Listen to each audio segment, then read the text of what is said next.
it was wintertime, and the heating bills were mounted, and the windows downstairs leaked, and the light fixtures were flickering. And we were all trying to come up with another $50 to fix this and fix that. And one evening I got a call from Dave Pennick. He said, well, I'm calling on behalf of the Carr Foundation. Is there anything that the museum might need? And I said, well, Dave, that's very generous, very generous. We were trying to raise some money for some new double pane windows downstairs, and we'd like to replace light fixtures, and I kept bringing up little fixes, bathrooms and one thing and another. And he said, no, more. And I said, well, we do have an endowment fund for future remodeling and maybe expansion, same thing, we could donate it to that. And he gave me a figure that knocked me on the floor. I said, what? And I had him repeat it. That was the start of it. There he was. Greg Carr came in, and he looked around, and we could see he was impressed. But one of the key exhibits we had in the old Bonneville County Historical Museum was a huge mural that had been in the office of Dr. Taylor Carr, and that was Greg's dad.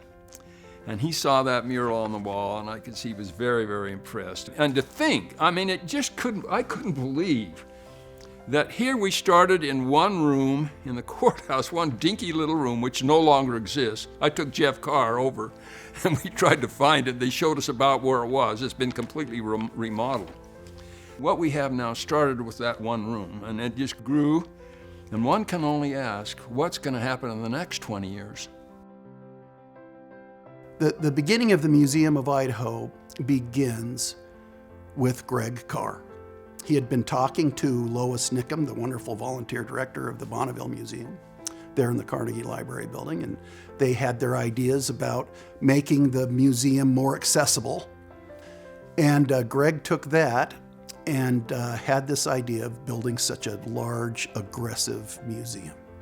The building more than doubled in size, and there was a great excitement about the opening, which was now scheduled for February 18th of 2003. And what would it be? For a museum of that size to sustain it through the future, we had to open with something fantastic. We had to capture the imagination of the public immediately. I'll never forget the day that David Pennock told me we were getting sued for the first exhibit. I could not believe it. It was just such a find for this little town that we live in.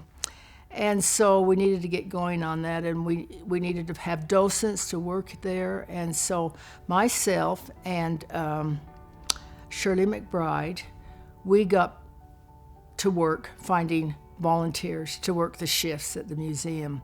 There was a little problem that we had to overcome. The cost to sue was around $100,000, not counting shipping.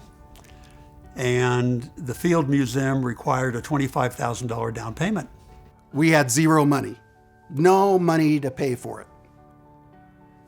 And of course, that was an extraordinary hurdle to come through, but it's very exemplary of the whole history of the Museum of Idaho. Is always somebody special, somebody kind, somebody eager to do something that matters comes along and helps.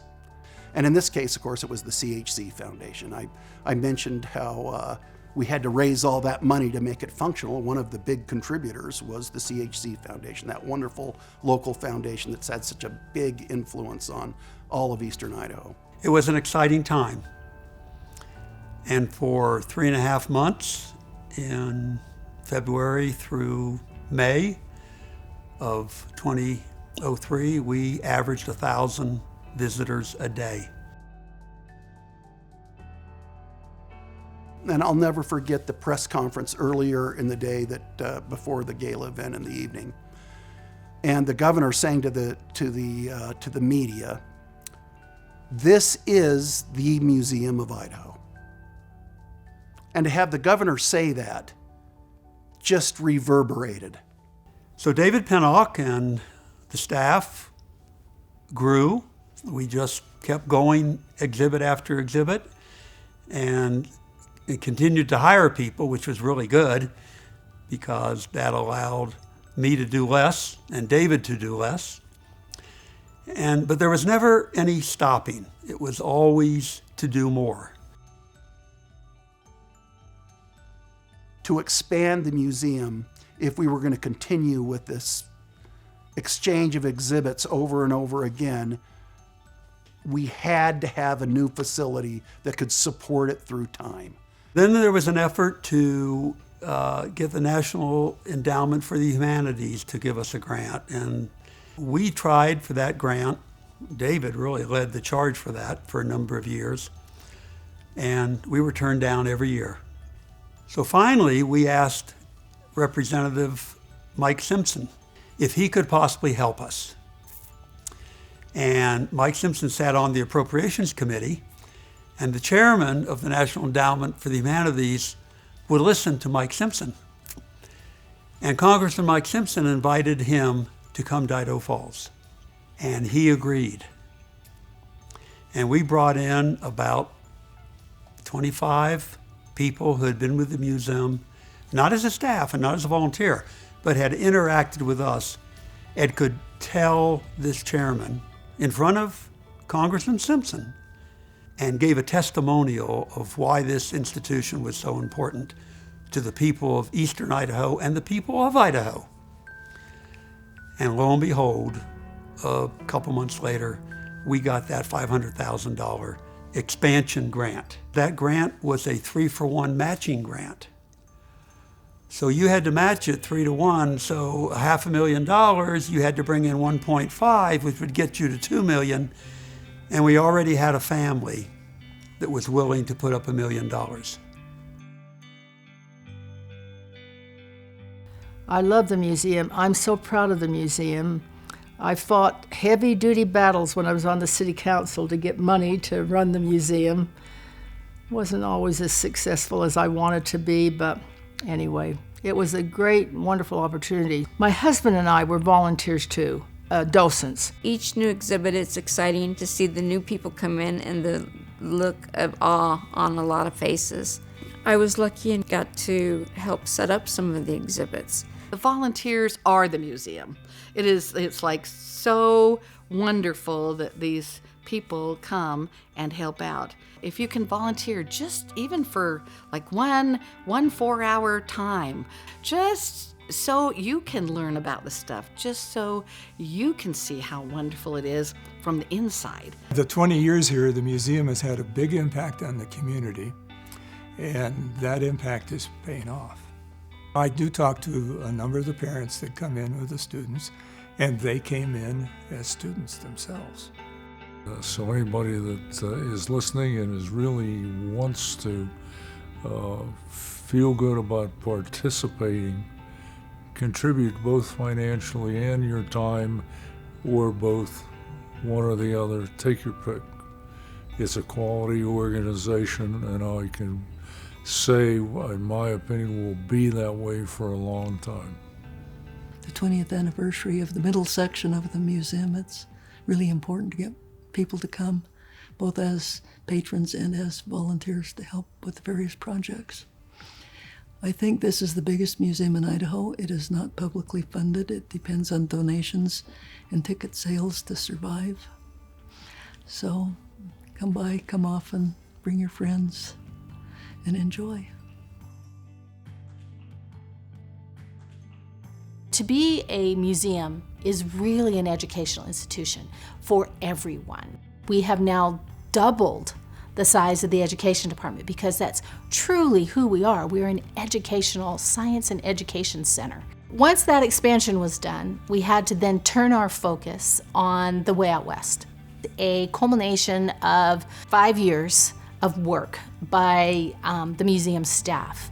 And recently, in 2021, the museum won an outstanding award for the exhibit. For many years, we've had wonderful, significant artifacts that speak to real stories about being here in Idaho, about who came here, about who is here now, about the natural resources, etc. And we just haven't had enough space to really display them properly. What's different now is that you'll see that the Idaho section is more than twice as big as it used to be. And so there's sort of a lot more thought that's been able to go into it because we've had the space to do it right. The celebration of this 20 years, and in my mind really closer to 35 to 40 years, of those groups that laid the groundwork.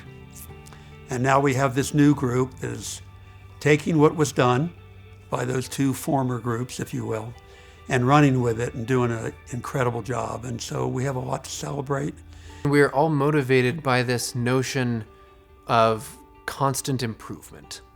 And that can be exhausting sometimes when you're continually trying, we're never going to sit on our laurels at the museum, right? We are constantly looking for ways to serve the community better.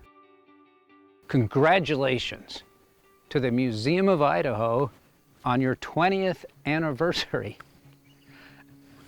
I love museums. You know, the word museum comes from the ancient Greek word, the muses. Those were the goddesses of history and art and science and music, and what a great name and how appropriate, because that's what the Museum of Idaho does. It brings the entire world, it brings the muses to Idaho Falls, where you can learn history, you can learn science, you can captivate your imagination. The museum is a great place for families. The Museum of Idaho is a place that's welcome to everybody. I could not be more proud of the Museum of Idaho's first 20 years, and I couldn't be more enthused about the next 20 years.